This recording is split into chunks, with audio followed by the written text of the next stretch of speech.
Words of entreaty, the unity of the Spirit. In the following restating of Ephesians 4:1 through 4, while the text remains the same, I have added some words in brackets. The careful reader will note that these additions are relevant and true in the nature of the case, ideally even self-evident. While they do not change the sense of what Paul says, hopefully the reader will find that they do help to clarify the sense of what is actually stated.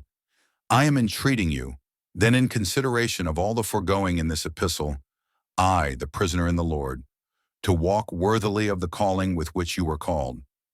Thus I declare, with all humility and meekness, with patience, be bearing with one another in love, endeavoring to keep the unity of the Spirit with the tie of peace thus, which is, according to truth, whether recognized or not, that there is but one body and one Spirit. This is so, as you are aware, though the infirm in faith may not agree according as you were called also, with one expectation of your calling, it being true in fact, even as, again you are aware, that for us there is but one Lord, one faith, one baptism, one God and Father of all, who is over all and through all and in all. Thus we see that Paul herein provides us not with a means by which we may justify ourselves in excluding others from our circle of fellowship, or still worse, even from our acknowledged circle of sainthood, but with the one true foundation upon which we may rest, becoming settled, unmovable, 1 Corinthians 15:58, growing in maturity ourselves, while bearing with one another in love. The unity of the Spirit which God has made, and we in our practice are to endeavor to keep, is that God has made it so that there is, in truth and faithfully speaking, but one body and one Spirit. Be the organized church bodies all around us ever so numerous, and the many false spirits abounding among those who are deceiving others, being deceived themselves. 2 Timothy 3:13. There remains but one body of believers, through which they are enlightened by one Spirit, the Holy Spirit of God. Ephesians 4:30. The one body is the ecclesia, which is the body of Christ, the ecclesia, which is his body. Ephesians 1:23. Its members being so closely identified with him as to be, in a figure, the very members of his body.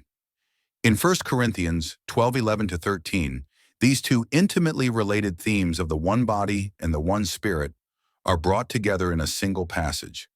Now all these one and the same Spirit is operating, apportioning to each his own, according as he is intending. For even as the body is one and has many members, yet all the members of the one body, being many, are one body, thus also is the Christ. For in one Spirit also we all are baptized into one body, whether Jews or Greeks, whether slaves or free, and all are made to imbibe one Spirit. Accordingly, daughters, whoever are baptized into Christ, put on Christ, in whom there is no Jew nor yet Greek, there is no slave nor yet free, there is no male and female, for you all are one in Christ Jesus. Galatians 3:27-28. It is unnecessary to be very widely acquainted with the many theologies and theological systems of Christendom, whether present or past, to realize that over the course of more than 2 millennia, every wind of teaching, Ephesians 4:14, has indeed circulated and prevailed among some, whether among only a few or a great many, concerning every vital subject as rehearsed here by Paul, concerning which he assures us that there is but one. The theological world effectively has cried out, saying, "No, there are many." Yet this is only to be followed by each one of its representatives, bickering among themselves, wishing to add, "The only true one, however, is mine."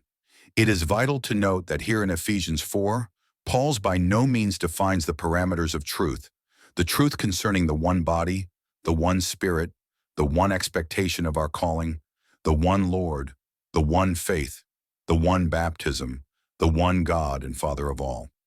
That is not his purpose.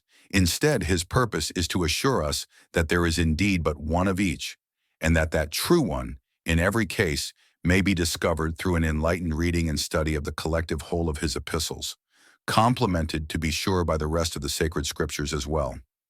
Our common quest is, in God's own time, that we should all attain to the unity of the faith, Ephesians 4:13. In the meantime, let us all, with all humility and meekness, with patience, bearing with one another in love. Be endeavoring to keep the unity of the Spirit with the tie of peace. Ephesians 4:3. Author, James Coram. Published by Concordant Publishing Concern. All rights reserved, concordant.org.